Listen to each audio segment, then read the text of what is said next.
Welcome back to Cityline. With me, I have somebody who is just delightful. He inspires joy and enthusiasm and laughter every time I get to sit down with this person. So now you know why I like him so much. I'm talking about Jeremy Simler, the Director of Development for Northwest Furniture Bank. Hello, Jeremy. Hello, good friends. How are you? Good to see you. We are well. Last time I saw you, you were stopping at a coffee stop on the way to your vacation with kayaks on your roof. That's right. That's right. We were actually in like the Port Townsend area, surfboards on the roof. And we were doing that's what my wife wanted to do for her birthday. Right. I'm so fortunate to have a partner in life that says, "Hey, for my birthday, I want to go surfing." Yeah. Oh. Yeah, as opposed to, for my birthday, I want you to take me around the world and, COVID? Yeah. Oh, yeah, right. Totally. Yeah, exactly. Yes. So, Jeremy, give us a brief overview of what Northwest Furniture Bank does. Yeah, so Northwest Furniture Bank, very simply put, operates like a clothing bank or a food bank, in that when families are in need of furniture, they come to us to kind of solve their furniture needs or riddles, right? We work with over 200 agencies in the Tacoma area, Emergency Food Network, who you were just with, right? Associated Ministries, Red Cross, YWCA, just to name a few, refer us clients that are coming to them that say, "Hey, we don't have any furniture." And then we sit in that gap like a food bank or a clothing bank would do with food or clothes. We sit in the gap because we don't want people sitting or eating or sleeping on the floor. So our whole mission and goal is to make sure that people in our community have furniture. That's it. It's very, very simple. It's a very easy model. And we love what we do. We love the partnerships that we have in the community. And we love people like you who are willing to help us tell our story. So, yeah. This story is just so near and dear to my heart. And when I think about furniture makes a house a home. We've talked about this. That's right. We've talked about the kitchen table that you and I grew up with, talking with That's right. our family and at dinner time and breakfast in the morning, reading those cereal boxes. Well, you got to have a table to read a cereal box on. That's right. That's right. So Northwest Furniture Bank does all of that. So for That's right. people who might have some extra furniture around the house, they're thinking, we're coming out of COVID. I bought too much on Amazon. I need to do a purge. What kind of furniture do you accept? Yeah, we accept furniture. Our scheduler, Patty, does a wonderful job. I was listening to her on the phone the other day, and she says, we don't want anything with rips, stains, tears, or pet hair on it, right? So part of the tenet of what we do is we like to provide people with hope, dignity, and stability, right? Really, that has nothing to do with furniture, or does it, right? So if we're providing hope and dignity to people and the stability piece of it, and we give them a piece of furniture that's going to break in 2 weeks, for one, it doesn't reflect well on us. And two, it's not doing what we feel like needs to be done to provide them a really good base to move forward in their lives, right? So we will take everything that's free of pet hair. We will take things that are free of rips, stains, and tears, because that's dignified. When we give that piece to a family, they can feel good knowing that it came from a home that it was well stewarded. Now, we also understand that you've got kids. I have an 18-year-old right now, and there's a herd of turtles when her friends come over in our house. And stuff takes on wear and tear, right? I am fully aware as an employee of Northwest Furniture Bank that I have a couple pieces of furniture in my house that will not come to the furniture bank, right? I just know that. The hot chocolate got spilled on it. It doesn't look like hot chocolate, but it was hot chocolate, right? So we do that. There's a comprehensive list of what we like to call thanks and no thanks. We have a thanks and no thanks on our website under our donation tab that will really be helpful. nwfurniturebank.org, and then type in or look at the donation tab, and it'll give you a really comprehensive list of all the things that we take. One, for instance, I was at a friend's house the other day, and she said, "Oh, we have a beautiful armoire." And I said, "No, thanks," right?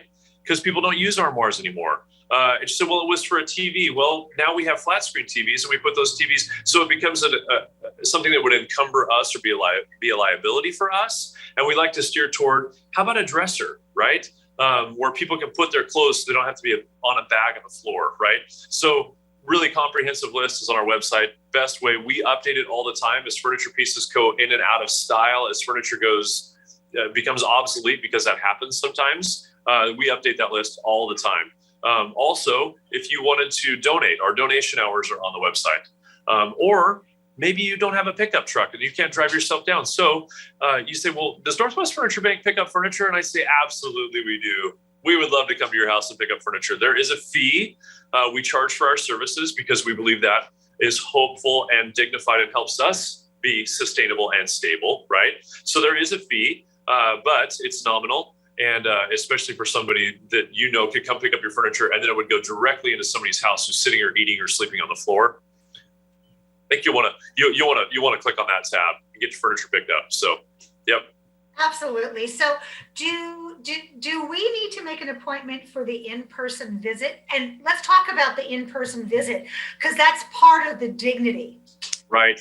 So if you're donating furniture, you can show up during business hours and donate your furniture at any time. No appointment necessary, right?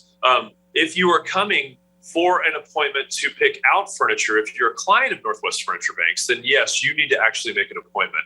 What we're trying to do right now is figure out a way to do some of those referrals internally. But what we really want to make sure is that there's somebody walking through life with you. That would be like a caseworker, right? So you've got a beautiful story of a child that that needed furniture, and the school district acted as that liaison between the child and her father and our services. So the school district, one of the local school districts, referred that family to us so that she could get a mattress, a dining room table, all the things that we've talked about, right? So yeah, if you come as a client, then you're going to need a referral, and that's going to come through DSHS. That's going to come through a school district. That's going to come through a number of our partners. Also, you can find a comprehensive list of who accepts open referrals on our website. So yep, that's there too. And as you mentioned, I would be remiss if I didn't say thank you to Melissa Porter, who made that story possible. And many school counselors will make that possible for their students. Right. Every year you have something that kind of sounds like breakfast at Tiffany's to me. It's called the Chair Affair. How did it go this last year? Because it was virtual. That's right. So we just actually had our second virtual just a month and a half ago or so, and it was phenomenal. Again, blew the doors off, did way more than we expected. We had an incredible head start. If you're in the fundraising business, you go to all sorts of efforts to include sponsors in the mix, really kind of to underwrite the event. Well, as we move things into this virtual zone, your expenses just aren't what they used to be because you're not paying for a full plate of dinner and different things like that. So we had incredible help from local area sponsors to begin with. We had a couple donors step forward, one in particular that did a $150,000 match for us this year. And we hit that number. So we're just thrilled, beyond belief thrilled. So better than we have ever done before. So we're just, thrilled with the results. So $150,000. That is so impressive. And it says so much about Northwest Furniture Bank and their reputation and the quality and the excellence for someone during COVID to say, I'm going to donate this and I want it to be matched. That's right. Yep. Absolutely. Yeah, that's right. We were humbled, right? I mean, it's humbled and just great. So grateful. So yeah, very, very exciting.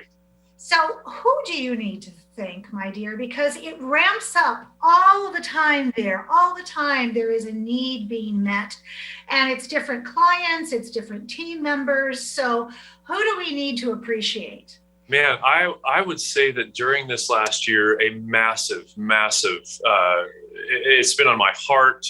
It sits on my shoulders. It sits in my head in the forefront of my mind, whatever this lobe is. Mine's extra large, but right, whatever. Our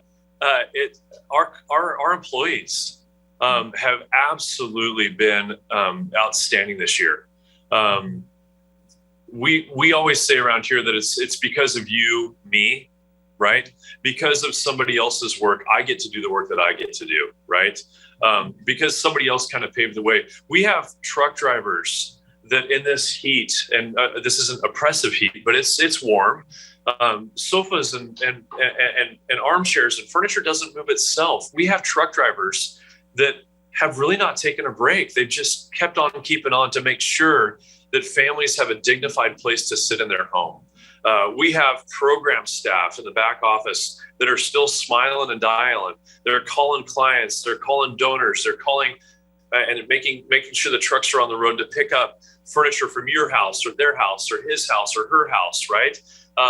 It's just I look at our employees all the time, and I'm so grateful because as much work as I do, as much work as Bill does, our executive director, to be out in the community and to be kind of the face of Northwest Furniture Bank, although this isn't really a face of anything, but our employees are really the ones that prop us up, and I'm so grateful for them. I could list 15 sponsors that we are incredibly grateful for as well. The Old Cannery Furniture Warehouse in Sumner has been incredibly generous to us again. Subaru of Puyallup has been incredibly generous to us again. BJ's Bingo, Tacoma Plumbing, just to name a few, and I'm missing so many other ones, are incredibly generous to us. And we're so grateful for the partnerships that we have with them. And we're so grateful for the relationships, really, more than anything, right? Susan, you and I have talked about this so much. The world that I live in, the donation world, the fundraising world, is all built on relationships, all of it. And I'm so grateful that people see us as a vital part of this community, and people say, we're willing to invest in you. Yeah. And this great team you have, it's because you have great leadership as well. And thank you. I want to say that because like attracts like. Thank you so much for being here today and giving us an update.